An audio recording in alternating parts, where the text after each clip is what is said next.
ధన్యవాదాలు అధ్యక్ష. 2024-25 ఆర్థిక సంవత్సరానికి గాను మన రాష్ట్ర వార్షిక బడ్జెట్ను మీ అనుమతితో గౌరవ సభ ముందు ఉంచుతున్నాను అధ్యక్ష. ఈరోజు నేను ప్రవేశపెడుతున్న బడ్జెట్ ప్రతిపాదనల ప్రాముఖ్యత అంకెలకు మించినది. మన రాష్ట్రాన్ని కాపాడాలని అపూర్వమైన తీర్పునిచ్చిన ప్రజల సంకల్పానికి ఇది ప్రతిబింబం. ప్రభుత్వం ఏర్పడిన వెంటనే గత ప్రభుత్వ దుష్పరిపాలన వలన మన రాష్ట్రానికి జరిగిన నష్టాన్ని ప్రజలకు తెలియజేయడం మా ప్రభుత్వ నైతిక కర్తవ్యం.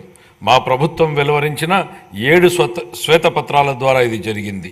సమిష్టి అవగాహనకు అవసరమైన అంశాలపై బహిరంగ చర్చను ప్రోత్సహించడం, రాష్ట్ర పునర్నిర్మాణ ప్రక్రియలో మద్దతు కూడగట్టడం వీటి ఉద్దేశం. ఈరోజు మన రాష్ట్రం ఎదుర్కొంటున్న సవాళ్లు రాష్ట్ర ఆర్థిక వ్యవహారాల దుర్వినియోగం, రాష్ట్ర వనరుల మళ్లింపు, లోపభూయిష్టమైన ఎక్సైజ్ మరియు ఇసుక విధానాల వలన సహజ వనరుల దోపిడీ వలన రాష్ట్ర ఆదాయానికి గండిపడడం, ప్రభుత్వ పన్నులను దారి మళ్లించడం ద్వారా రాబోయే 25 సంవత్సరాల భవిష్యత్తు ఆదాయాన్ని గణనీయంగా తగ్గించడం, పరిమితికి మించి రుణాలను అధిక వడ్డీ రేట్లకు తీసుకోవడం, కేంద్ర ప్రభుత్వ మార్గదర్శకాలను ఉల్లంఘించి రుణాలను తీసుకోవడం, కేంద్ర ప్రాయోజిత పథకాల నిధుల మళ్లింపు, పిల్లల పౌష్టికాహారం కోసం చిక్కి వైద్య సామగ్రి వంటి ముఖ్యమైన పథకాలకు చెల్లింపులు నిలుపుదల, స్థానిక సంస్థల నిధుల మళ్లింపు, ఉద్యోగులకు పేరుకుపోయిన బకాయిలు, వివిధ పనులకు చెందినటువంటి బిల్లుల బకాయిలు, అన్ని ప్రాజెక్టులను స్తంభింపజేయడం ద్వారా నీటిపారుదల రంగం పతనం, ఇంధన రంగం విధ్వంసం, కొత్తగా బ్యాంకింగేతర ఆర్థిక సంస్థను ఏర్పాటు ద్వారా కార్పొరేషన్ల నిధుల మళ్లింపు పై పేర్కొన్న కారణాల వలన దేశంలో తొలిసారిగా ఆర్థిక గందరగోళ పరిస్థితులు ఎదురయ్యాయి. కంట్రోలర్ అండ్ ఆడిటర్ జనరల్ వారి నివేదికలో రాష్ట్ర ఆర్థిక పరిస్థితిపై ప్రతికూలంగా వ్యాఖ్యానించడం జరిగింది. నేడు రాష్ట్ర ఆర్థిక వ్యవస్థ పతనం అంచున ఉంది. మన రాష్ట్ర ఆర్థిక వ్యవస్థను పునఃప్రారంభించి రాష్ట్ర ప్రగతిని పునర్నిర్మించడం నేటి తరం చేతుల్లో ఉంది. గౌరవ ముఖ్యమంత్రి శ్రీ నారా చంద్రబాబు నాయుడు గారి ప్రేరణే మాకు చోదక శక్తి. ఈ సందర్భంగా వారి మాటలను ఉదహరించాలని అనుకుంటున్నాను. ప్రతి సంక్షోభాన్ని అంకిత భావంతో, సృజనాత్మకతతో, నిబద్ధత మరియు కృషితో అవకాశంగా మార్చుకోండి అని. మే 24 జూన్ నెలలో జరిగిన సార్వత్రిక మరియు రాష్ట్ర శాసనసభ ఎన్నికలలో మన రాష్ట్ర ప్రజలు మా సంకీర్ణ ప్రభుత్వానికి అపూర్వమైన తీర్పునిచ్చారు. 57% ఓట్లతో 175 సీట్లకు గాను 164 సీట్లు రావడం మాకు దక్కిన గౌరవం. అసాధారణమైన ఆధిక్యతతో 93% సీట్లని మేము గెలవగలిగాం. గత ప్రభుత్వ దుర్మార్గ పాలనకు వ్యతిరేకంగా ప్రజలు చేసిన విప్లవ ప్రకటన ఇది. ఇదే సమయంలో మా ఎన్డీఏ ప్రభుత్వానికి లభించిన అద్భుతమైన ఈ ఆధిక్యత గౌరవనీయ ముఖ్యమంత్రి శ్రీ నారా చంద్రబాబు నాయుడు గారు, గౌరవనీయ ఉప ముఖ్యమంత్రి శ్రీ కొణిదెల పవన్ కళ్యాణ్ గారు మరియు గౌరవనీయ భారత ప్రధానమంత్రి శ్రీ నరేంద్ర మోడీ గారి నాయకత్వం మరియు ప్రతిభపై ప్రజలకు ఉన్న నమ్మకానికి ఇది నిదర్శనం. గౌరవ ముఖ్యమంత్రి నారా చంద్రబాబు నాయుడు గారి నాయకత్వానికి, దూరదృష్టికి మరియు ప్రజాసేవ పట్ల ఆయనకున్న అంకిత భావానికి, మన రాష్ట్ర ప్రజలు ఆయన మీద ఉంచినటువంటి అపరిమితమైన విశ్వాసానికి ఈ విజయం ఒక తార్కాణం. మన రాష్ట్ర అభివృద్ధి కోసం ఆయన ఎల్లప్పుడూ కృషి చేస్తూనే ఉన్నారు. తన అద్భుతమైన పనితీరు, నిజాయితీ మరియు సాంకేతికత పట్ల ఉన్న సమగ్ర అవగాహన, ఆధునీకరణ మరియు సాంకేతిక ఆధారిత భవిష్యత్తు కోసం వారు చూపిన దార్శనికత వారి పేరుతో పాటు మన రాష్ట్ర ప్రతిష్టను కూడా పెంపొందింపజేశాయి. మన గౌరవ సభలో ముఖ్యమంత్రి గారు 1995లోనే ఆర్థిక మంత్రిగా తన తొలి బడ్జెట్ ప్రసంగంలో ఇలా అన్నారు. వారి మొదటిసారి ఆర్థిక శాఖ మంత్రిగా చేసినటువంటి మాటలను వారి మాటల్లోనే అధ్యక్ష, అభివృద్ధి సాధించాలంటే సామర్థ్యంతో కూడిన అమలుపరిచే విధానాలుంటే తప్ప ప్రయోజనం గల ఫలితాలు సాధించలేం. ప్రపంచవ్యాప్తంగా సాగుతున్న సమాచార విప్లవం వలన కలిగిన లాభాలను మరియు అవకాశాలను వినియోగించుకోవడానికి వీలుగా మా పాలనా యంత్రాంగాన్ని పునర్వ్యవస్థీకరించాలన్నది మా ఆశయం. పరిపాలనకు చెందిన అన్ని రంగాలలోనూ కంప్యూటర్ల వినియోగానికి ఒక బృహత్ కార్యక్రమాన్ని చేపట్టాలని భావిస్తున్నాం. ఇది మన కళ్ళ ముందు ఈరోజు కనపడుతుంది అధ్యక్ష. ఆయన పరిపాలనా అనుభవంలోని మైలురాయి అంశాలు ఇప్పుడు చెప్పబోయే విషయాలు నిర్ధారిస్తాయి. 1995 నుండి 99 వరకు ముఖ్యమంత్రిగా ఆయన మొదటి పదవీ కాలం గణనీయమైన ఆర్థిక సంస్కరణలు, మౌలిక సదుపాయాలు, అభివృద్ధి మరియు సమాచార సాంకేతిక పరిశ్రమల అభివృద్ధితో గుర్తింపు పొందింది. ఆయన ప్రగతిశీల నాయకత్వంలో ఉమ్మడి ఆంధ్రప్రదేశ్ దేశానికే చక్కటి అభివృద్ధి నమూనాగా నిలిచింది.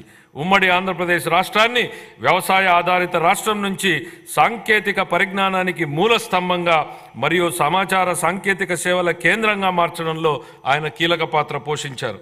ఆయన చేపట్టిన అనేక విధానాలు మరియు పాలనా కార్యక్రమాలు తర్వాతి కాలంలో జాతీయ విధానాలుగా రూపొందించుకున్నాయి. రేపటి రోజున దేశం చేసే ఆలోచన ఆంధ్రప్రదేశ్ ఈరోజే చేస్తుంది అనే పేరుని తీసుకొచ్చారు. ప్రస్తుతం అభివృద్ధి చెందుతున్న సాఫ్ట్వేర్ పరిశ్రమకు హైదరాబాద్లో ఆనాడే పునాది వేయడం ద్వారా హైదరాబాద్ను ప్రపంచ సాంకేతిక సమాచార పటంలో అగ్రస్థానానికి చేర్చడంలో ఆయన పాత్ర మరువలేనిది. ఇంజనీరింగ్ కళాశాలలు మరియు సమాచార సాంకేతిక రంగాలలో ఆయన చేసిన విధానపరమైన నిర్ణయాలు మన రాష్ట్ర ప్రజలకు ప్రపంచవ్యాప్తంగా అవకాశాలు కల్పించాయి. ఈ కారణంగా గ్రామీణ ప్రాంతాలకు చెందిన సామాన్య ప్రజలు సైతం ప్రపంచవ్యాప్తంగా విజయ శిఖరాలను అధిరోహించగలిగారు. నేడు అమెరికాతో పాటు అనేక ఇతర దేశాలలో ప్రవాసాంధ్రులు అత్యధిక తలసరి ఆదాయం కలిగిన వారుగా స్థిరపడ్డారు. జూన్ 2014 జూన్ నెలలో ఉమ్మడి ఆంధ్రప్రదేశ్ను అన్యాయంగా, అశాస్త్రీయంగా మరియు అప్రజాస్వామికంగా ఒక శాశ్వత రాజధాని లేకుండా విభజించడం వలన రాష్ట్రం సంక్షోభంలో కూరుకుపోయి ఆర్థికంగా నిలదొక్కుకోలేని అవశేష రాష్ట్రంగా ఉండిపోయింది. రాష్ట్ర విభజనను మన ప్రజలపై బలవంతంగా రుద్దారని చెప్పడం ఎంత మాత్రం అతిశయోక్తి కాదు. మన రాష్ట్రాన్ని పునర్నిర్మాణ దిశగా మరియు సుసంపన్న దిశగా తీసుకువచ్చే బాధ్యతను మన నాయకుడు గౌరవ ముఖ్యమంత్రి శ్రీ నారా చంద్రబాబు నాయుడు గారు తన భుజస్కంధాలపైన వేసుకున్నారు.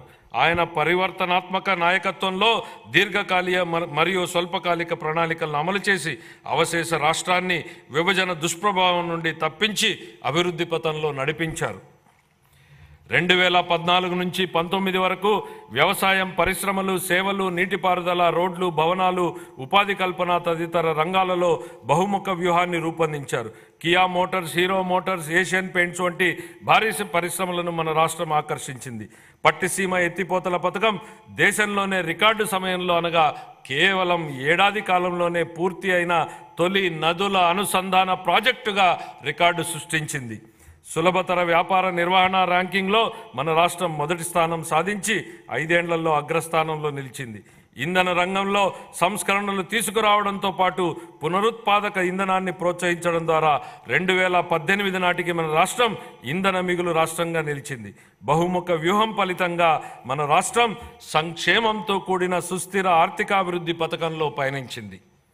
అయితే 2019 తర్వాత జరిగిన పరిణామాలు మన రాష్ట్ర చరిత్రలో ఒక చీకటి దిశగా చెప్పుకోవచ్చు. 2014-19 మధ్య కాలంలో జరిగిన ఆర్థికాభివృద్ధి వృధా అయింది. గత ప్రభుత్వం 2019లో తన పదవీ కాలాన్ని ఎంతో విధ్వంసకర ధోరణితో ప్రారంభించింది. ప్రజావేదికను కూల్చేసింది, విద్యుత్ కొనుగోలు ఒప్పందాలను రద్దు చేసింది, 3 రాజధానుల నమూనాతో ప్రజలను అయోమయానికి గురిచేసింది, పారిశ్రామిక వ్యతిరేక విధానాన్ని అనుసరించింది, పెట్టుబడిదారుల విశ్వాసాన్ని మరియు రాష్ట్ర బ్రాండ్ విలువను దెబ్బతీసింది, నీటిపారుదల రంగాన్ని పూర్తిగా విస్మరించింది, కేంద్ర ప్రభుత్వ అభిప్రాయానికి విరుద్ధంగా కార్యనిర్వాహక సంస్థను మార్చడం ద్వారా పోలవరం ప్రాజెక్టు నిర్మాణాన్ని నిలిపేసింది. ఈ చర్యల వల్ల డయాఫ్రమ్ గోడకు నష్టం కలిగి ప్రాజెక్టు జాప్యానికి దారితీసింది. పన్నులు చెల్లిస్తూ మరియు ఉపాధి కల్పిస్తూ రాష్ట్రాభివృద్ధికి దోహదపడే పరిశ్రమలు మన రాష్ట్రాన్ని వదిలి వెళ్ళిపోయాయి. ఈ చర్యలు పెట్టుబడిదారులను మరియు ప్రపంచ ఆర్థిక సంస్థలను రాష్ట్రంలో స్థిరమైన పెట్టుబడులు పెట్టనివ్వకుండా చేశాయి. ఫలితంగా మన రాష్ట్రం ఆర్థిక పరిస్థితి విచ్ఛిన్నమైంది. ఈ సందర్భంగా కౌటిల్యుడి మాటలను ఒకసారి గుర్తు చేసుకుందాం. సంపదకు మూలం ఆర్థిక కార్యకలాపాలే. అవి లేకపోవడం వనరుల సమీకరణకు ఇబ్బందులు తెచ్చిపెడుతుంది. ఫలవంతమైన ఆర్థిక కార్యకలాపాలు లేకపోతే ప్రస్తుత శ్రేయస్సు మరియు భవిష్యత్ రెండూ నాశనమయ్యే ప్రమాదం ఉంది. ద్రవ్యం చలామణిలో ఉన్నప్పుడే ఆర్థిక వ్యవస్థలో సంపద సృష్టి జరుగుతుంది. ఇది జరగాలంటే ప్రాజెక్టుల అమలు తప్పనిసరి. కానీ గత ప్రభుత్వం ఉత్పాదకత మూలధన వ్యయాన్ని నిలిపివేయడం ద్వారా 2014-19 సంవత్సరాల మధ్య అత్యంత వేగంగా అభివృద్ధి చెందుతున్న రాష్ట్రాలలో ఒకటిగా ఉన్న మన రాష్ట్ర ఆర్థిక వ్యవస్థ 2019-24 సంవత్సరాల మధ్య గడ్డు స్థితికి చేరుకోవడానికి కారణమయ్యింది. గత ప్రభుత్వం రాష్ట్ర వనరుల దుర్వినియోగం మరియు నిధులను పక్కదారి పట్టించడం వంటి చర్యలతో పేలవమైన పాలన చేయడం జరిగింది. కేంద్ర ప్రాయోజిత పథకాలను నిధులను మళ్లించడమే కాక అందుకు సరిపోయే రాష్ట్ర వాటాను కూడా విడుదల చేయలేదు. కార్పొరేషన్ల నిధుల మళ్లింపు, రాష్ట్ర ఆర్థిక వ్యవహారాల దుర్వినియోగం వంటి చర్యలు అధిక రుణభారానికి దారితీశాయి. ప్రభుత్వ ఆస్తులను తాకట్టు పెట్టడం, స్థానిక సంస్థల నిధుల మళ్లింపు వంటి చర్యలకు పాల్పడడంతో పాటు బిల్లుల చెల్లింపు కోసం ప్రభుత్వానికి వ్యతిరేకంగా వాద్యాలు వేయడం వలన గుత్తేదారులకు నమ్మకం లోపించి ప్రభుత్వంపై విశ్వాసం సన్నగిల్లింది. గత ప్రభుత్వం అధికారం నుండి వైదొలిగే నాటికి మన రాష్ట్ర ఆర్థిక వ్యవస్థ పతనమంచున ఉంది. ఉద్యోగులకు గాను 21,980 కోట్ల రూపాయల బకాయిలు, కేంద్ర ప్రాయోజిత పథకాలకు 4,657 కోట్ల రూపాయల బకాయిలతో సహా మొత్తం 1,35,224 కోట్ల రూపాయలు బకాయిలు ఉన్నాయని శ్వేతపత్రంలో ఇప్పటికే పేర్కొన్నాం. ఇవన్నీ గత ప్రభుత్వ దుష్పరిపాలనకు, వైఫల్యానికి నిదర్శనం. 2019-24 సంవత్సరాల మధ్యకాలంలో నెలకొన్న పరిస్థితి చూస్తే మన రాష్ట్రం పటిష్టమైన ఆర్థిక సూత్రాలతో నడిచిందా, లేక వ్యక్తిగత ప్రయోజనాల కోసం లాభాపేక్షతో ఒక ప్రైవేటు సంస్థలాగా నడిచిందా అనే ప్రశ్న ఉత్పన్నమవుతుంది. గత ప్రభుత్వం ప్రజా సంక్షేమాన్ని పక్కన పెట్టి కేవలం ప్రైవేటు లాభం అనే భావనతోనే నడిచింది. సహజ వనరులను కొల్లగొట్టడం, సహజ ఖనిజాల అక్రమ తవ్వకాలతో రాష్ట్ర ఖజానాకు ఆదాయం నష్టం కలిగించడం, వ్యక్తిగత ప్రయోజనాల కోసం ఉద్దేశపూర్వకంగా ఇసుక మరియు ఎక్సైజ్ విధానాలను రూపొందించడం జరిగింది. ఈ చర్యల వలన ఒకవైపు రాష్ట్ర ఆర్థిక వ్యవస్థ క్షీణించగా, మరొక వైపు అధిక పన్నులు మరియు దుష్పరిపాలన కారణంగా ప్రజల కష్టాలు మరింత పెరిగాయి. గత ప్రభుత్వం ప్రజాస్వామిక గొంతులను అణిచివేయడం మరియు ప్రజాస్వామ్య వ్యవస్థలను దెబ్బతీయడం వంటి కక్ష సాధింపు చర్యలకు పాల్పడింది. గత ప్రభుత్వ దుష్పరిపాలనకు వ్యతిరేకంగా వివేకవంతమైన ప్రజాస్వామిక నిర్ణయం తీసుకుని మరొకసారి రాష్ట్ర చరిత్రగతిని సవ్య దిశగా మార్చిన మన రాష్ట్ర ప్రజలకు కృతజ్ఞతలు తెలియజేసుకుంటున్నాం. మన రాష్ట్ర ప్రజలు విఘ్నతతో ఇచ్చిన తీర్పు 2024లో ఎన్డీఏ కూటమి తిరిగి అధికారంలోకి వచ్చేందుకు దోహదపడింది. శ్రీ నారా చంద్రబాబు నాయుడు గారు నేడు రెట్టించిన ఉత్సాహంతో మరియు దృఢ సంకల్పంతో ఉన్నారు. స్వర్ణాంధ్రప్రదేశ్ విజన్కు 2024 సంవత్సరం ఒక మైలురాయి వంటిది. మా ప్రభుత్వం ఎన్ని సవాళ్లు ఎదురైనా ఇచ్చిన హామీలను నెరవేర్చడానికి గౌరవ ముఖ్యమంత్రి గారి నాయకత్వంలో కృషి చేస్తుంది. ఈరోజు నేను ప్రవేశపెడుతున్న బడ్జెట్ ప్రతిపాదనలు రాష్ట్ర ఆర్థిక నేపథ్యాన్ని దృష్టిలో ఉంచుకుని మరియు ఆర్థిక పునరుజ్జీవనమే లక్ష్యంగా మరియు సంపదను సృష్టించే విధంగా ఆర్థిక చక్రాన్ని పునఃప్రారంభించాలనే ఉద్దేశంతో రూపొందించబడినవి. అన్ని శాఖలకు కేటాయింపులు ప్రతిపాదించే ముందు మా ప్రభుత్వానికి మార్గదర్శిగా నిలిచిన స్వర్గీయ ఎన్టీ రామారావు గారి మాటలను నేను గుర్తు చేసుకోవాలనుకుంటున్నాను. సమాజమే దేవాలయం, ప్రజలే దేవుళ్ళు. వ్యవసాయం మరియు అనుబంధ రంగాలు. ఈ సందర్భంగా నాకు తెలుగు పునరుజ్జీవనోద్యమ పితామహుడిగా పేరు పొందిన కందుకూరి వీరేశలింగం గారి ఆలోచనలు గుర్తుకొస్తున్నాయి. వ్యవసాయం చేసే చేతులకు మనం సాయం అందించాలి, అదే దేశ సౌభాగ్యానికి మార్గం. మా ప్రభుత్వానికి వ్యవసాయ రంగ అభివృద్ధి మరియు రైతుల సంక్షేమమే అత్యంత ప్రాధాన్యం. మా వ్యవసాయ శాఖ మంత్రి గారు 2024-25 వ్యవసాయ బడ్జెట్ను ప్రవేశపెట్టేటప్పుడు వ్యవసాయ అభివృద్ధికి మా ప్రభుత్వం చేపట్టిన విధానాలను పూర్తిగా వివరిస్తారు. సూపర్ 6 హామీలలో భాగంగా మా ప్రభుత్వం అన్నదాత సుఖీభవ ప్రధానమంత్రి కిసాన్ పథకం ద్వారా అర్హులైన రైతులకు పెట్టుబడి సాయం ప్రకటించింది. మా ప్రభుత్వం రైతుల సమగ్రాభివృద్ధికి పొలం పిలుస్తోంది. వడ్డీ లేని రుణాలు, భూసార కార్డుల పంపిణీ, వ్యవసాయ పనిముట్ల సరఫరా, భూసార పరీక్షల ప్రయోగశాలలు, పొలంబడి వంటి పథకాలను అమలు చేస్తోంది. 2024-25 ఆర్థిక సంవత్సరం రబీ కాలం నుండి పంటల బీమా పథకాన్ని సవరించడం మరియు స్వచ్ఛంద నమూనాన్ని అవలంబించడం వలన రైతులు వారి వ్యక్తిగత అవసరాల ఆధారంగా ఈ పథకాలలో పాల్గొనే స్వేచ్ఛను, వెసులుబాటును కల్పించడం జరిగింది. గ్రామీణ ఆర్థిక వ్యవస్థ స్థూల విలువను పెంచడంలో పశుసంవర్ధక రంగం కీలక పాత్ర పోషిస్తుంది. పశు సంపద మరియు కోళ్ల పెంపకం మన రాష్ట్రం దేశంలోనే 2వ స్థానంలో ఉంది. మన రాష్ట్రం గుడ్ల ఉత్పత్తిలో మొదటి స్థానంలోనూ, మాంసం ఉత్పత్తిలో 4వ స్థానంలోనూ, పాల ఉత్పత్తిలో 5వ స్థానంలోనూ ఉంది. వివిధ పథకాల కింద పశువులకు ఆశ్రయం, గ్రాసం మరియు వైద్య సహాయం అందించడం ద్వారా పశు సంపదను పెంచుతూ పశువులకు రక్షణ మరియు సంరక్షణ కల్పించాలని మా ప్రభుత్వం తీర్మానించుకుంది. పశువుల ద్వారా జీవనోపాధిని పొందుతున్నటువంటి యాదవులు, కురబలు, కురుమలు మరియు ఇతర వర్గాల ఆదాయాన్ని పెంచడానికి మా ప్రభుత్వం కృతనిశ్చయంతో ఉంది. పశు బీమా పథకాన్ని అమలు చేయడం ద్వారా ప్రభుత్వం ఈ వర్గాల జీవనోపాధికి రక్షణ కల్పిస్తోంది. సాంప్రదాయ మత్స్యకారుల చేపల చెరువులను లీజుకు తీసుకోకుండా గత ప్రభుత్వం ఉత్తర్వులను జారీ చేసింది. దశాబ్దాలుగా చేపల చెరువులపై ఆధారపడి జీవనం సాగిస్తున్న మత్స్యకారుల ప్రయోజనాలను పరిరక్షించడానికి మా ప్రభుత్వం ఆ ఉత్తర్వులను ఉపసంహరించింది. 23,000 చేపలకు వేటకు అనువైన బోట్లకు మా ప్రభుత్వం రాయితీపై డీజిల్ను అందిస్తోంది. వ్యవసాయ మరియు అనుబంధ రంగాలను ప్రోత్సహించడంలోనూ గ్రామీణ ప్రాంతాల అభివృద్ధిలోనూ సహకార రంగం కీలక పాత్రను పోషించే సామర్థ్యాన్ని కలిగి ఉంది. ప్రాథమిక వ్యవసాయ పరపతి సంఘాలను కంప్యూటరీకరణ చేయడం ద్వారా బలోపేతం చేసి రైతులకు ఆర్థిక సమీకరణను పెంచడం జరుగుతుంది. 2024-25 ఆర్థిక సంవత్సరంలో వ్యవసాయ మరియు అనుబంధ రంగాలకు 11,855 కోట్ల రూపాయల కేటాయింపును ప్రతిపాదిస్తున్నాను. సంక్షేమం. మన గౌరవ ముఖ్యమంత్రి గారు సంక్షేమం గురించి ఇలా అంటుంటారు: ప్రజలు ఎల్లప్పుడూ సంక్షేమం మరియు అభివృద్ధి, సుపరిపాలనను కోరుకుంటారు. వాటిని అందిస్తున్నంత కాలం ప్రజలు మనతోనే ఉంటారు.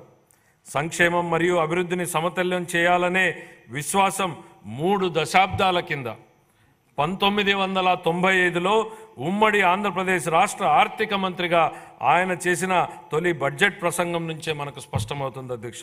ఆయన మాటల్లోనే స్థూలంగా చెప్పాలంటే మా ప్రభుత్వ ప్రధాన ఆశయం పేదరిక నిర్మూలన, బడుగుల సంక్షేమమే మా పరమావధి. పేదల సంక్షేమానికే మా ప్రభుత్వం సర్వదా అంకితం.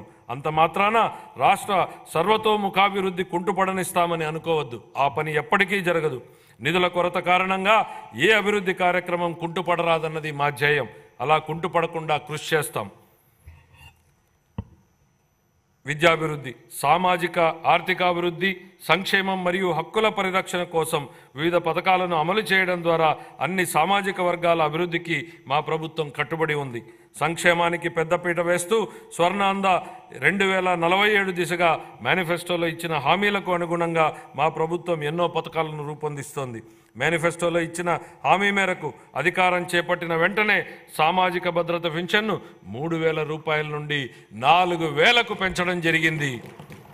ఎన్టీఆర్ భరోసా పెన్షన్ పథకం ద్వారా 64,38,000 మంది పెన్షన్దారులకు నెలకు 4,000 నుండి 15,000 రూపాయల వరకు పెన్షన్లు అందుతున్నాయి. మా ప్రభుత్వం అధికారంలోకి వచ్చిన మొదటి నెలలోనే ఎన్టీఆర్ భరోసా పథకం కింద 4,400 కోట్ల రూపాయలు, అలాగే 24 జూన్ నుండి ఇప్పటి వరకు మొత్తం 15,218 కోట్ల రూపాయలు విడుదల చేయబడ్డాయి. కళాశాలల నుండి ధృవపత్రాలు పొందేందుకు విద్యార్థులకు ఇబ్బందులు తలెత్తకుండా ఉండేందుకు మెట్రిక్ అనంతర ఉపకార వేతనాలను నేరుగా కళాశాల ఖాతాలలోకే విడుదల చేస్తోంది. గత ప్రభుత్వం మిగిల్చిన పెండింగ్ ఫీజు రీయింబర్స్మెంట్ బకాయిలను కూడా దశల వారీగా విడుదల చేసేందుకు ప్రయత్నాలు జరుగుతున్నాయి. మా ప్రభుత్వ పథకాలు మాలదాసరి, మాదిగ, రెల్లి, అరుంధతీయ మరియు ఇతర షెడ్యూల్డ్ కులాల వర్గాలకు మేలు చేస్తాయి. రజకులు, దూదేకులు, నాయీ బ్రాహ్మణుల వంటి సాంప్రదాయ వృత్తి సమూహకాలకు ఆధునిక వృత్తి పద్ధతుల ద్వారా వారి జీవనోపాధిని పెంపొందించడానికి ఆర్థిక సహాయం అందించాలని ప్రతిపాదించబడింది. సాంప్రదాయకంగా నైపుణ్యం కలిగిన నేత కార్మికులకు వారి నైపుణ్యాలను మెరుగుపరచడానికి వీలుగా ఆర్థిక సహాయం కూడా అందించడం జరుగుతోంది. మా ప్రభుత్వ పథకాలు వడ్డెర, వాల్మీకి, గౌడ, కళింగ, గవర, పద్మశాలి, బెస్త, సగర, ఉప్పర వంటి వెనుకబడినటువంటి తరగతులకు లబ్ధి చేకూరుస్తాయి. షెడ్యూల్ తెగల కుటుంబాలకు సాధికారతకు మా ప్రభుత్వం పూర్తిగా కట్టుబడి ఉంది. గిరిజన వర్గాల సంక్షేమం కోసం పోస్ట్ మెట్రిక్ ఉపకార వేతనాలు, ఆర్టీఎఫ్, ఎంటీఎఫ్, అంబేద్కర్ విద్యానిధి మొదలైన ముఖ్య పథకాలను అమలు చేయడం జరుగుతోంది. గిరిజన ప్రాంతాలలో మౌలిక సదుపాయాల అంతరాలను పూడ్చడంతో పాటు నాణ్యమైన విద్య, పౌష్టిక ఆహారం మరియు ఆరోగ్య సంరక్షణ మరియు గిరిజన వర్గాల ఆర్థికాభివృద్ధిపై కూడా మా ప్రభుత్వం ప్రత్యేక దృష్టిని సారించనుంది. వివిధ పథకాల ద్వారా అల్పసంఖ్యాక వర్గాలకు ఆర్థిక కార్యకలాపాలలోనూ మరియు ఉపాధి కల్పించడంలోనూ సమాన భాగస్వామ్యం లభించేలా మా ప్రభుత్వం చూస్తోంది. వారి విదేశీ విద్యకు, అలాగే ఇమాంలకు, మౌజంలకు మరియు పాస్టర్లకు ప్రోత్సాహకాలు ఇవ్వాలని ప్రతిపాదించడం జరిగింది. 2024-25 ఆర్థిక సంవత్సరంలో షెడ్యూల్డ్ కులాల కాంపోనెంట్కు 18,497 కోట్ల రూపాయలు, షెడ్యూల్డ్ తెగల కాంపోనెంట్కు 7,557 కోట్ల రూపాయలు, వెనుకబడిన తరగతుల కాంపోనెంట్కు 39,007 కోట్ల రూపాయలు, అల్పసంఖ్యాక వర్గాల సంక్షేమానికి 4,376 కోట్ల రూపాయల్ని కేటాయించాలని నేను ప్రతిపాదిస్తున్నాను. మహిళా అభివృద్ధి మరియు శిశు సంక్షేమం. డాక్టర్ బిఆర్ అంబేద్కర్ గారు మహిళా సాధికారత ప్రాముఖ్యతను నొక్కి ఇలా అన్నారు: మహిళలు సాధించిన పురోగతి స్థాయిని బట్టి నేను సమాజం యొక్క పురోగతిని కొలుస్తాను అని. గౌరవనీయులైన ముఖ్యమంత్రి గారు కూడా ఈ ఆలోచనను గట్టిగా విశ్వసిస్తారు. ఆయన నాయకత్వంలో 1990వ దశకంలోనే మన రాష్ట్రం స్వయం సహాయక బృందాల ఉద్యమంలో దేశంగా అగ్రగామిగా నిలిచింది. పొదుపు చేయడంతో పాటు మహిళల వ్యవస్థాపక శక్తి పెరుగుతుందని, ఫలితంగా స్వయం ఉపాధి మాత్రమే కాకుండా సాధికారత కూడా లభిస్తుందని వారిది దృఢ విశ్వాసం. విస్తృత స్థాయిలో ఒక ఉద్యమంలాగా జరుగుతున్న కార్యకలాపాలకు నాటి ప్రభుత్వ సహకారం లభించడం వలన రాష్ట్రంలోని స్వయం సహాయక సంఘాలకు విశేష ఆదరణ దక్కింది. దీనివల్ల మన రాష్ట్రం దేశానికే ఆదర్శంగా నిలిచింది. మన రాష్ట్రంలో 10 లక్షలకు పైగా స్వయం సహాయక సంఘాలు ఉన్నాయి. గర్భిణులు, బాలింతలు మరియు 6 ఏళ్లలోపు పిల్లలకు పౌష్టికాహార స్థితిని మెరుగుపరిచేందుకు మా ప్రభుత్వం అనేక వినూత్న చర్యలు తీసుకుంటోంది. 26 జిల్లాల్లోని 55,607 అంగన్వాడీ కేంద్రాల ద్వారా సమీకృత శిశు అభివృద్ధి సేవలను మా ప్రభుత్వం అందిస్తోంది. పౌష్టికాహార లోపం మరియు రక్తహీనతల నివారణకు బాల సంజీవని సప్లిమెంటరీ పౌష్టికాహార కార్యక్రమాన్ని అమలు చేయడం జరుగుతుంది. ఈ సరుకులన్నింటినీ టేక్ హోమ్ రేషన్ రూపంలో అందించడం జరుగుతుంది. సూపర్ 6 వాగ్దానాలను నెరవేర్చే దిశగా మా ప్రభుత్వం దీపం 2 పథకాన్ని ప్రారంభించి సంవత్సరానికి 3 ఎల్పిజి సిలిండర్లను ఉచితంగా అందిస్తోంది. 2024లో మొదటి ఉచిత సిలిండర్ పంపిణీ కోసం 895 కోట్లను విడుదల చేయడం జరిగింది. ఇందులో భాగంగా ఇప్పటికే 5 లక్షల మందికి పైగా లబ్ధిదారులు రాయితీ సొమ్ము అందింది. ప్రజా రవాణా బస్సులలో మహిళలకు ఉచిత ప్రయాణాన్ని ప్రవేశపెడతామని ఇచ్చిన మరో హామీని కూడా త్వరలో అమలు చేయడం జరుగుతుంది. ఈ కార్యక్రమం యొక్క ముఖ్య ఉద్దేశం శ్రామిక శక్తిలో మహిళల భాగస్వామ్యాన్ని పెంచడమే. 2024-25 ఆర్థిక సంవత్సరానికి మహిళాభివృద్ధి శిశు సంక్షేమ శాఖకు 4,285 కోట్ల రూపాయల కేటాయింపును ప్రతిపాదిస్తున్నాను. నైపుణ్యాభివృద్ధి ప్రాధాన్యత గురించి చైనా తత్వవేత్త లావో జూ ఇలా అన్నారు: ఒక మనిషికి ఆహారంగా ఒక చేపను ఇస్తే ఒకరోజు ఆహారాన్ని మాత్రమే ఇచ్చినట్లవుతుంది. అందుకే అతనికి చేపలు పట్టడం నేర్పించు, జీవితాంతం తిండి పెట్టినట్టు అవుతుంది. 2014-19 కాలంలోనే గౌరవ ముఖ్యమంత్రి నారా చంద్రబాబు నాయుడు గారు నైపుణ్యాభివృద్ధి, విద్య మరియు దీర్ఘకాల పరిష్కారాల ప్రాముఖ్యతను అర్థం చేసుకుని అనేక నైపుణ్యాభివృద్ధి కార్యక్రమాలకు శ్రీకారం చుట్టడం జరిగింది. ఈరోజు గౌరవ మానవ వనరుల అభివృద్ధి శాఖ మంత్రి శ్రీ నారా లోకేష్ గారు నైపుణ్య గణన అనేటువంటి వినూతన కాన్సెప్ట్కు నాయకత్వం వహిస్తున్నారు. ప్రపంచంలో తొలిసారిగా మా ప్రభుత్వం రాష్ట్ర స్థాయిలో నైపుణ్య గణనను నిర్వహిస్తోంది. ఇది మన శ్రామిక శక్తి యొక్క నైపుణ్యాలను మరియు సామర్థ్యాలను అర్థం చేసుకోవడానికి, తదనుగుణంగా పరిశ్రమలకు అవసరమైన నైపుణ్యాలను గుర్తించడానికి సహాయపడుతుంది. ఇది 20 లక్షల మందికి ఉపాధి అవకాశాలు కల్పించేందుకు అవసరమైన నైపుణ్యాలను అందించే కార్యక్రమాల రూపకల్పనకు దోహదపడుతుంది. ఇదే సమయంలో మా ప్రభుత్వం 192 నైపుణ్య కేంద్రాలు, నైపుణ్య కళాశాలలు మరియు విశ్వవిద్యాలయాల ద్వారా నైపుణ్య రంగంలో మౌలిక వనరులను బలోపేతం చేస్తుంది. ప్రాధాన్య రంగాలలో విదేశీ ఉపాధి అవకాశాలను అందిపుచ్చుకునేలా తయారు చేయడమే స్కిల్ ఇంటర్నేషనల్ యొక్క తాజా ప్రయత్నం. 2024-25 సంవత్సరానికి గాను నైపుణ్యాభివృద్ధి శాఖకు 1,215 కోట్ల రూపాయల కేటాయింపును ప్రతిపాదిస్తున్నాను. పాఠశాల విద్య. ప్రభుత్వం మరియు ప్రైవేటు పాఠశాలలో 1వ తరగతి నుంచి 12వ తరగతి వరకు చదివే పిల్లల తల్లులకు తల్లికి వందనం పథకం ద్వారా ఆర్థిక సహాయాన్ని అందిస్తూ మా ప్రభుత్వం సూపర్ 6 హామీని నెరవేరుస్తుంది. పేదరికం కారణంగా ఏ పిల్లవాడు విద్యకు దూరం కాకూడదు అనేది ఈ పథకం లక్ష్యం.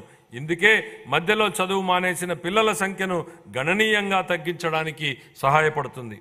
పాఠశాలల్లో మౌలిక సదుపాయాలను, విద్యార్థుల అభ్యసన ఫలితాలను మెరుగుపరిచేందుకు మా ప్రభుత్వం సమగ్ర సంస్కరణలు చేపడుతోంది. మన యువతకు ఉపాధి అవకాశాలు కల్పించడానికి మరియు విద్యా వ్యవస్థలో యువ ఉపాధ్యాయులను నూతన శక్తి నింపేందుకు ఖాళీగా ఉన్న 16,347 పోస్టులను భర్తీ చేసే దిశగా మెగా డిఎస్సి నియామకాన్ని ప్రకటించడం జరిగింది. ఇది మా ప్రభుత్వం తీసుకున్న ప్రధాన నిర్ణయాలలో ఒకటి. ముఖ్యమైన పథకాలకు ప్రముఖ విద్యావేత్త సర్వేపల్లి రాధాకృష్ణన్ మరియు సామాజిక కార్యకర్త శ్రీమతి డొక్కా సీతమ్మ గారి పేర్లను మా ప్రభుత్వం పెట్టింది. ఉపాధ్యాయుల బోధనపై మరింత దృష్టి పెట్టేందుకు వీలుగా అవసరమైన యాప్లను తొలగించడం ద్వారా ఉపాధ్యాయులపై యాప్ల భారాన్ని తగ్గించడం జరిగింది. ఇంటర్ విద్యార్థులకు ఉచితంగా పాఠ్యపుస్తకాలు మరియు బ్యాగులు అందించడం జరిగింది. 2024-25 ఆర్థిక సంవత్సరానికి గాను పాఠశాల విద్యాశాఖకు 29,909 కోట్ల రూపాయల కేటాయింపును ప్రతిపాదిస్తున్నాను. ఉన్నత విద్య. స్వర్ణాంధ్ర విజన్ 2047లో భాగంగా మా ప్రభుత్వం రాష్ట్రంలోని అన్ని విశ్వవిద్యాలయాలను బలోపేతం చేయడానికి, ఖాళీగా ఉన్న పోస్టులను భర్తీ చేయడానికి జాతీయ సంస్థాగత స్థాయి చట్రంలో అత్యున్నత స్థాయి విశ్వవిద్యాలయాలుగా అవతరించడానికి చొరవ తీసుకుంటోంది. అమరావతి, తిరుపతి మరియు విశాఖపట్నంలో కనీసం 3 విజ్ఞాన నగరాలను ఏర్పాటు చేయాలని మా ప్రభుత్వం లక్ష్యంగా పెట్టుకుంది. నాణ్యమైన విద్యకు అత్యంత నైపుణ్యం కలిగిన అధ్యాపకులు అవసరమని గుర్తించి వచ్చే 3 ఏళ్లలో 18,000 మంది అధ్యాపకులకు శిక్షణాభివృద్ధి కార్యక్రమాలను ప్రతిపాదించడం జరిగింది.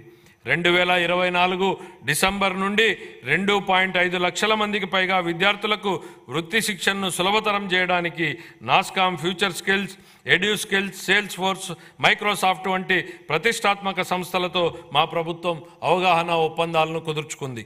సమాచార సాంకేతిక మరియు ఆధారిత రంగాలు, బ్యాంకింగ్, ఆర్థిక సేవలు, బీమా సేవలు, వనరులను సమకూర్చే సేవలు, చిల్లర వర్తకము మరియు ఆరోగ్య సంరక్షణ వంటి వివిధ రంగాలలో 5,000 రూపాయల నుండి 15,000 రూపాయల మధ్య వేతనాన్ని అందించే అప్రెంటిస్షిప్తో కూడిన డిగ్రీ విద్యను మా ప్రభుత్వం ప్రవేశపెట్టింది. 2024 ఆర్థిక సంవత్సరానికి గాను ఉన్నత విద్యాశాఖకు 2,326 కోట్ల రూపాయల కేటాయింపును ప్రతిపాదిస్తున్నాను. ఆరోగ్య సంరక్షణ. పౌరులకు సరసమైన మరియు నాణ్యమైన ఆరోగ్య సంరక్షణ సేవలను సకాలంలో అందించడం మా ప్రభుత్వం యొక్క మొదటి ప్రాధాన్యత. అందరికీ ఆరోగ్యం లక్ష్యంగా మా ప్రభుత్వం ఆరోగ్య రంగంలో సమగ్ర సంస్కరణలు చేపడుతోంది. హృదయ సంబంధ వ్యాధులు పెరుగుతున్న దృష్ట్యా అవసరమైన పరికరాలు మరియు మానవ వనరుల శిక్షణ అందించడం ద్వారా స్టెమీ ప్రోగ్రాంని ప్రారంభించాలని యోచిస్తున్నాం. రాష్ట్ర వ్యాప్తంగా సమగ్ర క్యాన్సర్ స్క్రీనింగ్ కార్యక్రమాన్ని ప్రారంభించడం ద్వారా క్యాన్సర్ కేసులను గుర్తించి వైద్య కళాశాలల్లో వైద్యం కోసం చేరే సౌకర్యాన్ని కల్పించింది. పాఠశాల ఆరోగ్య కార్యక్రమం కింద అంగన్వాడీ పిల్లలకు మరియు 18 సంవత్సరాల లోపు ఉన్న పాఠశాల విద్యార్థులకు పుట్టుకతో వచ్చిన లోపాలు, పోషకాల లోపం వలన వచ్చేటువంటి వ్యాధులు, మందకొడి అభివృద్ధి మరియు వైకల్యం అనే 4 లోపాలను గుర్తించడం కోసం పరీక్షలు చేయబడుతున్నాయి. రాష్ట్రంలో ప్రాథమిక ఆరోగ్య కేంద్రాల నుంచి సాధారణ ఆసుపత్రుల వరకు అన్ని రకాల వైద్య సదుపాయాలను మెరుగుపరచడం జరుగుతుంది. మా ప్రభుత్వం డాక్టర్ ఎన్టీఆర్ వైద్య సేవా ట్రస్ట్ వంటి ప్రతిష్టాత్మక కార్యక్రమాలు, 108 మరియు 104 ఆరోగ్య సేవల పునరుద్ధరణ మరియు జాతీయ ఆరోగ్య మిషన్ కింద కుటుంబ సంక్షేమ కార్యక్రమాలను సమగ్రంగా అమలు చేయడం జరుగుతుంది. మాతా శిశు సంక్షేమ సంరక్షణలో జాతీయ సగటు కంటే మన రాష్ట్ర సగటు మెరుగ్గా ఉంది. తల్లులు మరియు పిల్లల శ్రేయస్సును పెంచే కార్యక్రమాలను అమలు చేయడం ద్వారా దీన్ని మరింత మెరుగుపరచడానికి చర్యలు తీసుకుంటున్నాం. 2024-25 ఆర్థిక సంవత్సరానికి కానీ వైద్య ఆరోగ్య శాఖ కోసం 18,421 కోట్ల రూపాయల కేటాయింపును ప్రతిపాదిస్తున్నాను. పంచాయతీరాజ్ మరియు గ్రామీణాభివృద్ధి. మహాత్మా గాంధీ ఇలా అన్నారు, భారతదేశ ఆత్మ గ్రామాలలో ఉంటుంది అని. గౌరవనీయ ఉప ముఖ్యమంత్రి శ్రీ కొణిదెల పవన్ కళ్యాణ్ గారి సమర్థ నాయకత్వంలో స్థానిక స్వపరిపాలన నిజమైన స్ఫూర్తితో ప్రోత్సహించడం ద్వారా పంచాయతీరాజ్ వ్యవస్థకు పూర్వవైభవం తీసుకురావడానికి ఇప్పటికే మా ప్రభుత్వం చాలా కార్యక్రమాలు చేపట్టింది. ప్రణాళిక ప్రక్రియలో భాగంగా అన్ని గ్రామ పంచాయతీల క్రియాశీలక భాగస్వామ్యంతో ఉపాధి హామీ పథకం ఆమోదం కోసం ఆగస్టు 23న ఒకే రోజులో 13,326 గ్రామాలలో పంచాయతీలలో ప్రత్యేక గ్రామ సభలు నిర్వహించడం అనేది ఒక ప్రపంచ రికార్డు. మన రాష్ట్రంలోని అన్ని గ్రామాలలో సిమెంట్ రహదారులను ప్రారంభించడంతో కార్యాచరణ ప్రణాళిక అమలు ప్రారంభమైంది. స్వాతంత్ర దినోత్సవం మరియు గణతంత్ర దినోత్సవాల నిర్వహణ ఖర్చుల క్రితం చిన్న పంచాయతీలకు 100 రూపాయల నుండి 10,000 రూపాయలకు, పెద్ద పంచాయతీలకు 250 రూపాయల నుండి 25,000 రూపాయలకు పెంచి సర్పంచుల ఆత్మగౌరవాన్ని పునరుద్ధరించడం జరిగింది. స్వర్ణ పంచాయతీల కార్యక్రమం కింద పంచాయతీల అభివృద్ధికి ప్రభుత్వం దార్శనిక ప్రణాళికను చేపట్టింది. 2024 మార్చి నుండి పంచాయతీరాజ్ సంస్థలకు రావాల్సిన 15వ ఆర్థిక సంఘం నిధులను 998 కోట్ల రూపాయలను ప్రభుత్వం 24 ఆగస్టు నెలలో విడుదల చేయడం జరిగింది. గ్రామీణ పేదలకు సుస్థిర జీవనోపాధిని అందించడానికి మరియు గ్రామీణ ప్రాంతాలలో మన్నికైన ఆస్తులు సృష్టించడానికి మా ప్రభుత్వం మహాత్మా గాంధీ జాతీయ గ్రామీణ ఉపాధి హామీ పథకం కింద 16 శాఖల సమన్వయంతో వివిధ వినూతన కార్యక్రమాలని అమలు చేస్తోంది. 2024-25 సంవత్సరంలో ఇప్పటి వరకు 1.2 మిలియన్లకు పైగా కుటుంబాలకు 100 రోజుల వేతన ఉపాధిని పొందాయి. ఉద్యానవనం, సేద్యపు కుంటలు, పశు సంవర్ధక ఆవాసాలు వంటి ప్రాజెక్టులతో పాటు పైకప్పు నీటి సంరక్షణ, ఇంకుడు గుంతలు, చెక్ డ్యాంలతో పాటు సహజ వనరుల నిర్వహణ ప్రాజెక్టులు చేపట్టడం జరిగింది. గ్రామీణ ప్రాంతాలలో ప్రతి పేద కుటుంబాన్ని పేదరికం నుండి బయటపడేట్లు చేసేందుకు మా ప్రభుత్వం కట్టుబడి ఉంది. ప్రధానమంత్రి ఉపాధి కల్పన కార్యక్రమం, ప్రధానమంత్రి సూక్ష్మ ఆహార సంస్థల అధికారీకరణ, ప్రధానమంత్రి స్వనిధి పథకం మరియు ప్రధానమంత్రి విశ్వకర్మ వంటి వివిధ కేంద్ర ప్రభుత్వ రాయితీ పథకాలతో అనుసంధానం చేయడం ద్వారా స్వయం సహాయక బృంద సభ్యుల జీవనోపాధికి మా ప్రభుత్వం కార్యక్రమాల మద్దతును ఇస్తున్నాయి. ఈ వినూత్న కార్యక్రమాల అమలు ద్వారా స్వయం సహాయక బృంద సభ్యులు ఆదాయాన్ని పెంచడంతో పాటు అనధికార ఉపాధి అవకాశాలను పెంచడం కూడా మా ప్రభుత్వం లక్ష్యంగా పెట్టుకుంది. అదనంగా ఓపెన్ నెట్వర్క్ డిజిటల్ కామర్స్ను ప్రోత్సహించడం ద్వారా మా ప్రభుత్వం స్వయం సహాయక బృంద మహిళలకు వారి వ్యాపారాలను విస్తరించుకోవడానికి వీలు కల్పిస్తోంది. వారి ఉత్పత్తులను మార్కెట్లకు చేర్చడానికి విస్తృతంగా అవకాశాలను కల్పిస్తూ మరియు వారి అమ్మకాల సామర్థ్యాన్ని మెరుగుపరచడంలో ఇది వారికి ఉపయోగపడుతుంది. ఈ వ్యూహాత్మక విధానంలో ఆర్థిక సహాయం, నైపుణ్యాభివృద్ధి మరియు డిజిటల్ అవుట్రీచ్ల మిళితం అవడం వలన స్వయం సహాయక బృంద సభ్యులు స్థిరమైన ఆదాయాభివృద్ధిని పెంచుకోగలుగుతారు. ఆంధ్రప్రదేశ్ గ్రామీణ రహదారుల అనుసంధాన ప్రాజెక్టు ద్వారా 1,574 పనులను పూర్తి చేయడం జరిగింది. ఈ ప్రాజెక్టు 2,134 ఆవాసాలను 2,855 కిలోమీటర్ల రహదారులతో కలుపుతుంది. అదనంగా 164 రహదారులు మరియు వంతెనల ప్రాజెక్టులు కూడా కొనసాగుతున్నాయి. 2024 ఆర్థిక సంవత్సరానికి గాను పంచాయతీరాజ్ గ్రామీణాభివృద్ధి శాఖకు 16,739 కోట్ల రూపాయల కేటాయింపును ప్రతిపాదిస్తున్నాను. పట్టణాభివృద్ధి. గత ప్రభుత్వ హయాంలో పట్టణ ప్రాంతాలు తీవ్ర నిర్లక్ష్యానికి గురయ్యాయి. రాష్ట్ర వ్యాప్తంగా పురపాలక సంఘాలలో పారిశుద్ధ్యం లోపించింది మరియు వ్యర్థాల నిర్వహణ లోపం వలన టన్నుల కొద్దీ వ్యర్థాలు మరియు పూడిక పేరుకుపోయాయి. మా ప్రభుత్వం ప్రణాళికాబద్ధంగా సుస్థిర పట్టణాభివృద్ధికి కట్టుబడి ఉంది.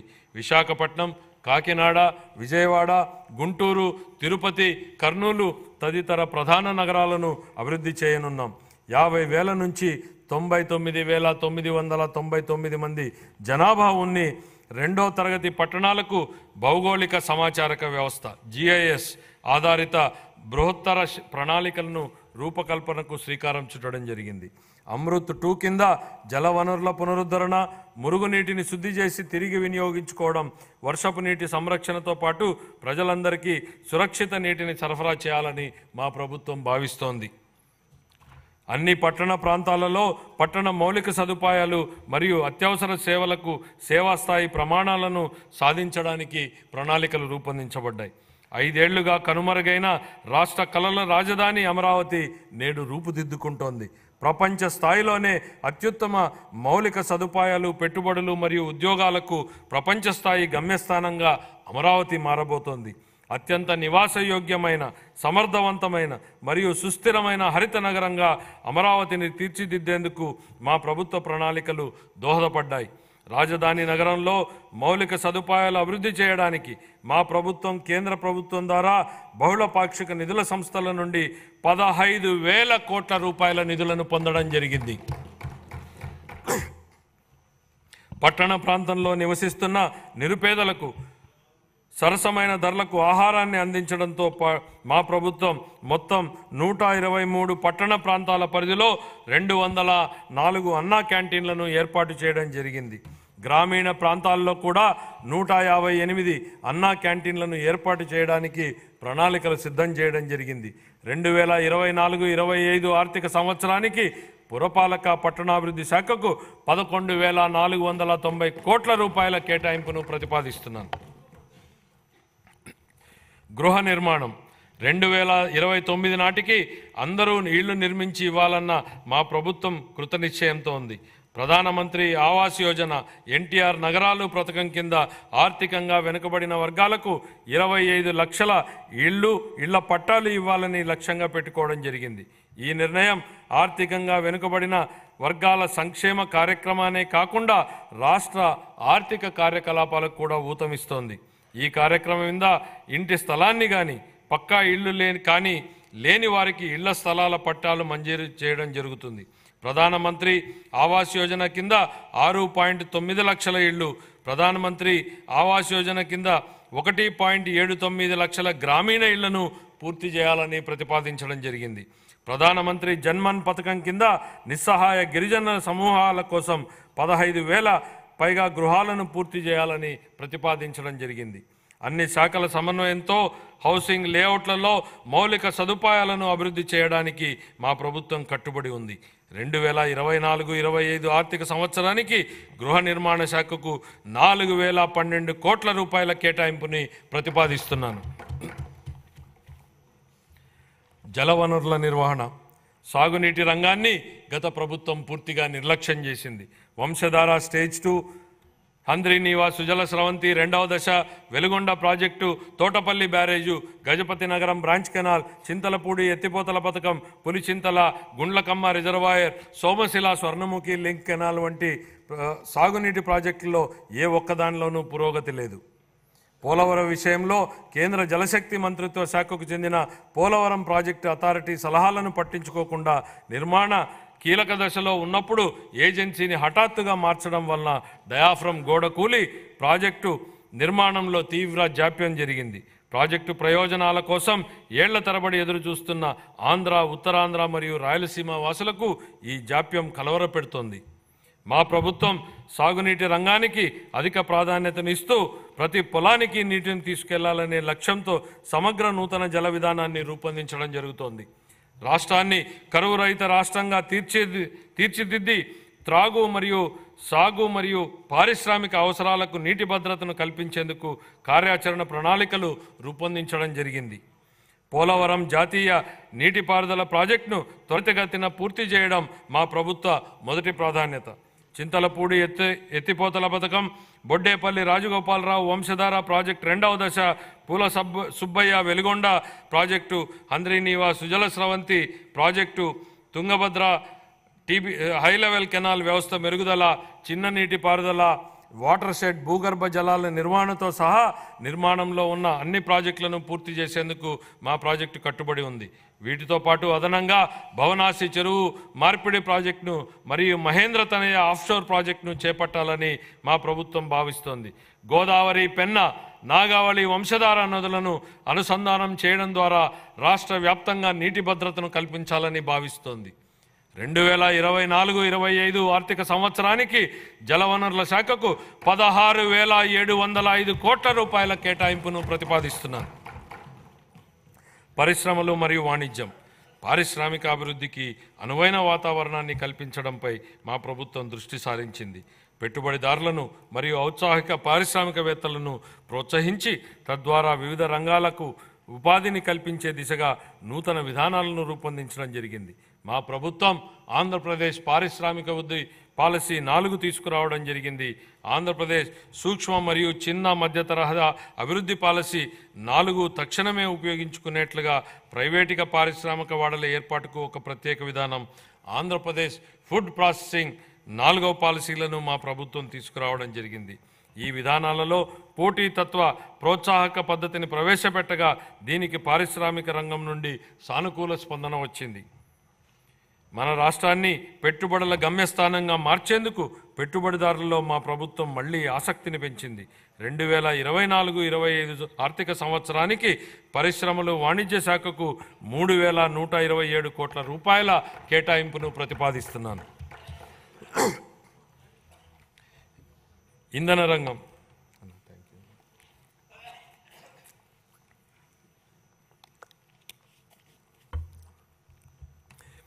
గత ప్రభుత్వ విధ్వంస చర్యల ఫలితంగానే ఇంధన రంగం నాశనమైంది. గత ప్రభుత్వం ప్రమాణ స్వీకారోత్సవ వేదిక నుండే విద్యుత్ కొనుగోలు ఒప్పందాలను రద్దు చేస్తున్నట్లు ప్రకటించడం ద్వారా ఈ విధ్వంసం ప్రారంభమైంది. ఈ చర్య రాష్ట్ర ఇంధన రంగ పునాదులను కదిలించింది. అంతేకాక ఇంధన రంగ విస్తరణ ప్రణాళికలను విచ్ఛిన్నం చేయడం ద్వారా విద్యుత్ కొరతకు కారణమయ్యింది.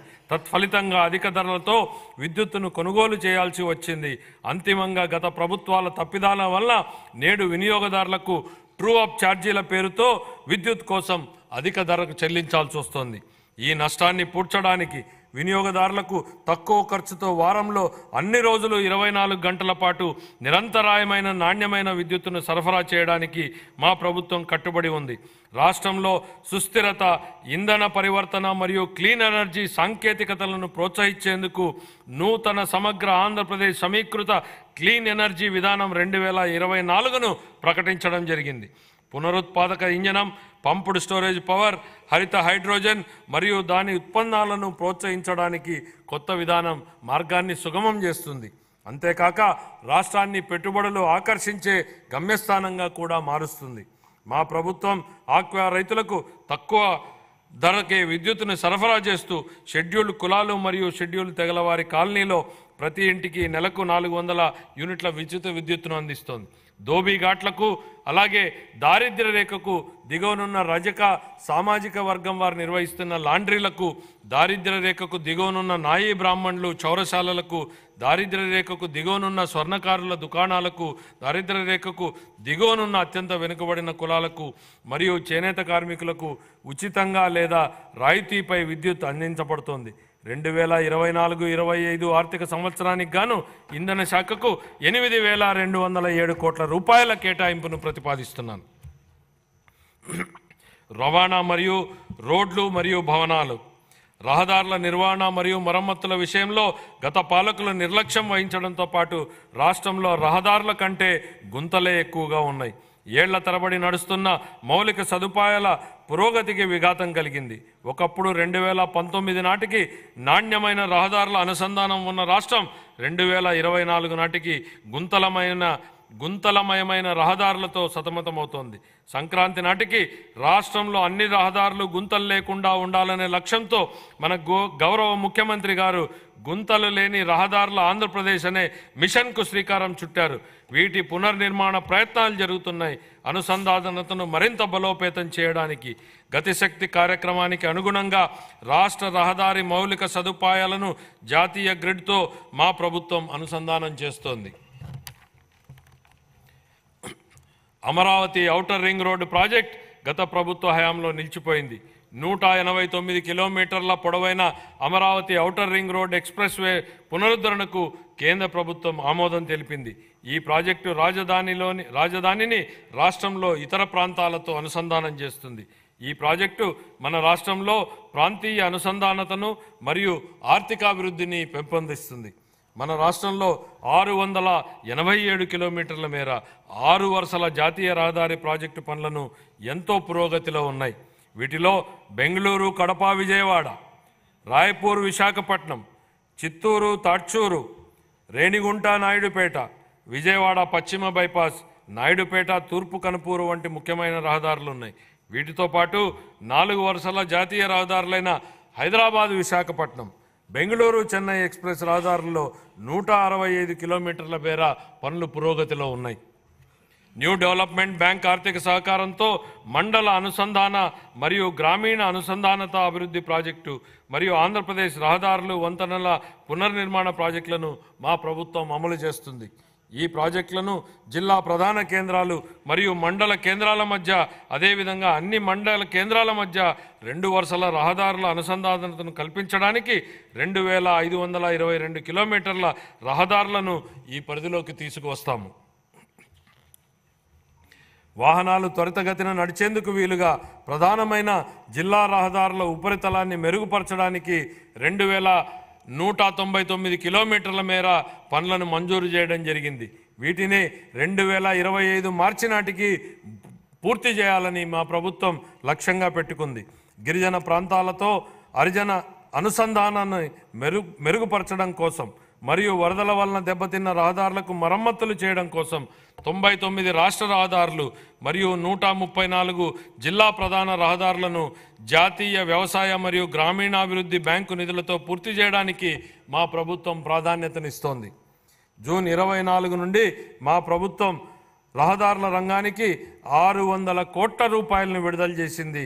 రాష్ట్ర విపత్తు నివారణ నిధి, ఎన్డీఆర్ఎఫ్ మరియు రాష్ట్ర విపత్తు ప్రతిస్పందన నిధుల కింద కేటాయింపులతో సహా 2024-25 ఆర్థిక సంవత్సరానికి గాను రవాణా, రోడ్లు మరియు భవనాల శాఖకు 9554 కోట్ల రూపాయల కేటాయింపును ప్రతిపాదిస్తున్నాను.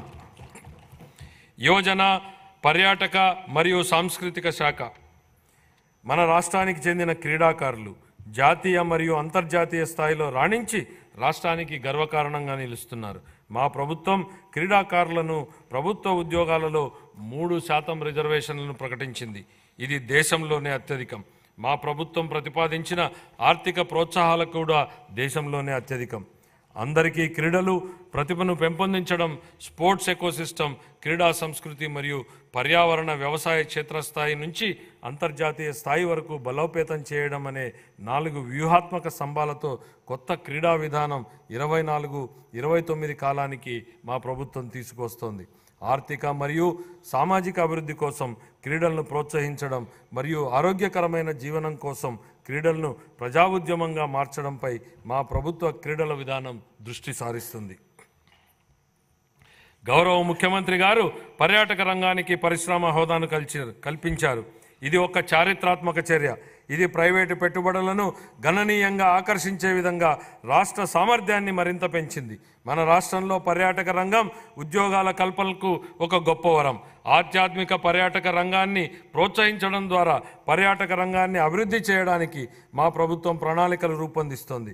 పర్యావరణ మరియు వివిధ పర్యాటక ప్రదేశాలను ఏకకాలంలో అనుసంధానించే విధంగా పరిశ్రమ, పర్యాటక రంగాన్ని, సముద్ర తీరక పర్యాటక కేంద్రాలను, ఆరోగ్య పర్యాటక కేంద్రాలను, చారిత్రాత్మక వారసత్వ ప్రదేశాలను అభివృద్ధి చేయడం ద్వారా పర్యాటక రంగాన్ని ప్రోత్సహించడాన్ని మా ప్రభుత్వం లక్ష్యంగా పెట్టుకుంది. 2024-25 ఆర్థిక సంవత్సరానికి యువజన పర్యాటక మరియు సాంస్కృతిక శాఖకు 322 కోట్ల రూపాయల కేటాయింపును ప్రతిపాదిస్తున్నాం. పోలీసు శాఖ గత 5 ఏళ్లలో పోలీసు శాఖను నిర్లక్ష్యం చేయడం వలన ఆ శాఖ నైతిక స్థైర్యం మరియు నిర్వహణ సామర్థ్యం తీవ్రంగా దెబ్బతిన్నాయి. ముఖ్యంగా తగినన్ని అలవెన్సులు చెల్లించకపోవడం వలన మరియు ఉద్యోగుల బకాయిలను చెల్లించకపోవడం వలన పోలీసు శాఖ ఉద్యోగుల్లో తీవ్ర ఇబ్బందులకు గురయ్యారు. వాహనాల లభ్యత తక్కువగా ఉండడం, గస్తీ వాహనాలకు నిర్వహణ లేకపోవడం మరియు పోలీసు బలగాలను తక్కువ వనరులతో నడిపించడం వలన వారు ఎంతో ఒత్తిడికి లోనయ్యారు. ఇది ప్రజా అవసరాల కోసం మరియు వేగంగా మరియు సమర్థవంతంగా స్పందించే వారి సామర్థ్యానికి ఆటంకం కలిగించింది. సీసీ కెమెరాల నిర్వహణ వంటి సాధారణ పనులకు కూడా గత ప్రభుత్వం నిధులను అవసరమైన మేరకు విడుదల చేయలేదు. ఈ క్లిష్టమైన సమస్యలను గుర్తించిన మా ప్రభుత్వం ఆధునీకరణ మరియు సమకాలీన సవాళ్లకు ధీటుగా పోలీస్ శాఖను సన్నద్ధం చేయడంపై దృష్టి సారించి ఈ శాఖ సామర్థ్యాలను పునరుద్ధరించడానికి మరియు పెంచడానికి నిర్ణయాత్మక చర్యలు చేపట్టింది. నూతన వాహనాలు మరియు అధునాతన పరికరాల కొనుగోలుకు, మౌలిక వసతుల కల్పనకు, పోలీసు బలగాల ఆధునీకరణకు మా ప్రభుత్వం 62 కోట్ల రూపాయల నిధులను ఇప్పటికే విడుదల చేసింది. పోలీసు శాఖకు పూర్వ వైభవాన్ని తీసుకురావడానికి గౌరవ ముఖ్యమంత్రి గారు సమూల మార్పునకు ఆమోదం తెలిపారు. శ్రీకాకుళం, చిత్తూరు, ప్రకాశం మరియు రాజమహేంద్రవరాలలో కొత్తగా ప్రత్యేక 4 పోలీస్ బెటాలియన్లను ఏర్పాటు చేయడం జరుగుతుంది. అంతేకాక 300 మంది మహిళా సహాయక డెస్క్లను మరియు సైబర్ నేరాలను అరికట్టడానికి ప్రతి జిల్లాలో సైబర్ పోలీస్ స్టేషన్లను కూడా ప్రత్యేకంగా ఏర్పాటు చేయడం జరుగుతుంది. మాదక ద్రవ్యాల కేసులో సత్వర పరిష్కారానికి రాష్ట్ర వ్యాప్తంగా 13 ఫాస్ట్ ట్రాక్ NDPS కోర్టులను ఏర్పాటు చేస్తున్నాం. ఆధునీకరించబడిన మరియు తక్షణమే ప్రతిస్పందించగలిగే సమర్థవంతమైన పోలీస్ దళాలను పునర్నిర్మించే దిశగా చేపట్టిన ఈ చర్యలను మా ప్రభుత్వ నిబద్ధతను సూచిస్తాయి. గత ప్రభుత్వ హయాంలో యువత గంజాయి వాడకం విపరీతంగా పెరిగింది. ఆ సమయంలో దేశంలో పట్టుబడిన మాదక ద్రవ్యాల మూలాలు మన రాష్ట్రంలో ఉండడం సిగ్గుచేటు. అధ్యక్ష, మాదక ద్రవ్యాల విస్తృత వినియోగ వ్యతిరేక కార్యక్రమంలో భాగంగా మా ప్రభుత్వం మాదక ద్రవ్యాల వినియోగ వ్యతిరేక టాస్క్ ఫోర్స్ను ఏర్పాటు చేసింది. విద్యార్థులు గంజాయి మరియు పొగాకు వాడకుండా ఉండేందుకు వారిలో అవగాహన పెంచే సమగ్ర కార్యక్రమాలను ప్రవేశపెట్టడం జరిగింది. ఈ మాదక ద్రవ్యాలు మరియు పొగాకు వ్యతిరేక కార్యక్రమాలు క్రియాశీలక పాత్రను పోషించేందుకు ఉన్నత విద్యాసంస్థల్లోని 3172 యూనిట్లకు శిక్షణ ఇచ్చేందుకు ప్రణాళికలు రూపొందిస్తున్నామని గౌరవ సభకు తెలియజేస్తున్నాను. 2024-25 ఆర్థిక సంవత్సరానికి గాను పోలీసు శాఖకు 8495 కోట్ల రూపాయల కేటాయింపును ప్రతిపాదిస్తున్నాను. పర్యావరణం, అటవీ మరియు శాస్త్ర సాంకేతిక పరిజ్ఞానం, జాతీయ ప్రమాణాలకు ధీటుగా పచ్చదనాన్ని మెరుగుపరచడం ద్వారా పౌరులకు సుస్థిర జీవన ఆవాసాల కల్పనకు మా ప్రభుత్వం కృషి చేస్తోంది. ఈ దిశగా వనం ప్రకృతి పిలుస్తోంది, తీర ప్రాంత ఆవాసాల అభివృద్ధి, మడ అడవుల పెంపకం మొదలైన పథకాల ద్వారా స్థిరమైన ఆదాయ కల్పన జరుగుతోంది. అన్ని శాఖల మరియు వివిధ వర్గాల ప్రజల భాగస్వామ్యం మరియు కేంద్ర రాష్ట్ర పథకాల నిధుల సమీకరణ ద్వారా ఇది జరుగుతోంది. పరిశుభ్రమైన మరియు ఆరోగ్యకరమైన నగరాల కోసం బహిరంగ ప్రదేశాలలో పచ్చదనాన్ని ఇచ్చే నగర వనాలను నిర్వహించడం మరియు విస్తరించడం ద్వారా వాతావరణ మార్పులను తట్టుకునే నగరాలను అభివృద్ధి చేయడానికి నగర వనం పథకాన్ని మా ప్రభుత్వం అమలు చేస్తోంది. 2024-25 ఆర్థిక సంవత్సరానికి గాను పర్యావరణ, అటవీ, శాస్త్ర సాంకేతిక శాఖకు 687 కోట్ల రూపాయల కేటాయింపును ప్రతిపాదిస్తున్నాను. 2022-23 ఖాతాలు. ఆంధ్రప్రదేశ్ అకౌంటెంట్ జనరల్ వారు ఖరారు చేసిన ఆర్థిక లెక్కల ప్రకారం 2022-23 ఆర్థిక సంవత్సరానికి గాని రెవెన్యూ లోటు 43,488 కోట్ల రూపాయలు మరియు ద్రవ్యలోటు 52,509 కోట్ల రూపాయలుగా చెప్పడం జరిగింది. రెవెన్యూ లోటు మరియు ద్రవ్యలోటు వరుసగా 3.3% గాను 3.98% గాను ఉన్నాయి. 2023-24కు సవరించిన అంచనాల ప్రకారం 2023-24 ఆర్థిక సంవత్సరానికి రెవెన్యూ వ్యయం 2,12,450 కోట్ల రూపాయలు కాగా మూలధన వ్యయం 23,330 కోట్ల రూపాయలు. 2023-24 ఆర్థిక సంవత్సరంలో రెవెన్యూ లోటు దాదాపు 38,682 కోట్ల రూపాయలు కాగా ఇదే కాలానికి ద్రవ్యలోటు దాదాపు 62,720 కోట్ల రూపాయలు. ఇది రాష్ట్ర స్థూల దేశీయ ఉత్పత్తిలో వరుసగా 2.65% మరియు 4.3% ఉన్నాయి. 2024-25 బడ్జెట్ అంచనాలు. 2024-25 ఆర్థిక సంవత్సరానికి నేను 2,94,427.25 కోట్ల రూపాయల వ్యయాన్ని ప్రతిపాదిస్తున్నాను. ఇందులో రెవెన్యూ వ్యయం అంచనా 2,35,916.99 కోట్ల రూపాయలు మరియు మూలధన వ్యయం అంచనా 32,712.84 కోట్ల రూపాయలు. ఇదే కాలానికి రెవెన్యూ లోటు 34,743.38 కోట్ల రూపాయలు మరియు ద్రవ్యలోటు 68,742.65 కోట్ల రూపాయలుగా ప్రతిపాదిస్తున్నాను. రాష్ట్ర స్థూల దేశీయ ఉత్పత్తిలో రెవెన్యూ లోటు 4.19% మరియు ద్రవ్యలోటు 2.12% ఉండవచ్చు. ముగింపు. నేను ముందే చెప్పినట్టుగా మన రాష్ట్ర ప్రగతి పునఃప్రారంభానికి మరియు పునర్నిర్మాణానికి ఈ బడ్జెట్ ఒక తొలిమెట్టు. తమ కుటుంబాలలోని ప్రతి ఒక్కరికి ఆరోగ్యం, విద్య, జ్ఞానం, నైపుణ్యం మరియు సంపదలు కలగాలని ప్రతి కుటుంబం కూడా కలలు కంటుంది. ఈ కలలు సాకారం అవ్వడానికి మా ప్రభుత్వం కట్టుబడి ఉంది. మన రాష్ట్ర ప్రజలు వారి ఆశలు నెరవేర్చుకునేటందుకు అపూర్వమైన తీర్పునిచ్చారు. ప్రజలు మేమిచ్చిన హామీలపై నమ్మకం ఉంచారు. ఈ హామీలను నిలబెట్టుకోవాల్సినటువంటి బాధ్యత మా ప్రభుత్వంపై ఉంది. మా ప్రభుత్వం ముందున్న ఈ సవాళ్లను గౌరవ ముఖ్యమంత్రి గారి నాయకత్వంలో మేము అధిగమించగలమని విశ్వసిస్తున్నాం.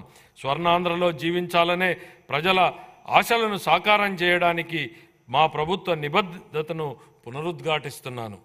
సరళమైన ప్రభుత్వం, ప్రతిభావంతమైన పాలన అనే సూత్రంతో పాలనను క్రమబద్ధీకరించడమే మా ప్రభుత్వ లక్ష్యం. స్వామి వివేకానందుడి స్ఫూర్తిదాయకమైన మాటలతో నా ప్రసంగాన్ని ముగిస్తున్నాను. మనం ఎలా ఉన్నామో దానికి మనమే బాధ్యులం. మనం ఎలా ఉండాలనుకున్నా అలా మనల్ని తయారు చేసుకునే శక్తి మనకుంది. మనం ఇప్పుడు ఉన్నది మన గత చర్యల ఫలితమైతే భవిష్యత్తులో మనం ఏమి కావాలనుకుంటున్నామో అది మన ప్రస్తుత చర్యల ద్వారా ఖచ్చితంగా నిర్ణయించబడుతుంది. కాబట్టి ఎలా నడుచుకోవాలో మనం తెలుసుకోవాలి. ఈ మాటలతో నేను ఇప్పుడు బడ్జెట్ను గౌరవ సభ ఆమోదం కోసం సమర్పిస్తున్నాను. జై ఆంధ్రప్రదేశ్, జై హింద్.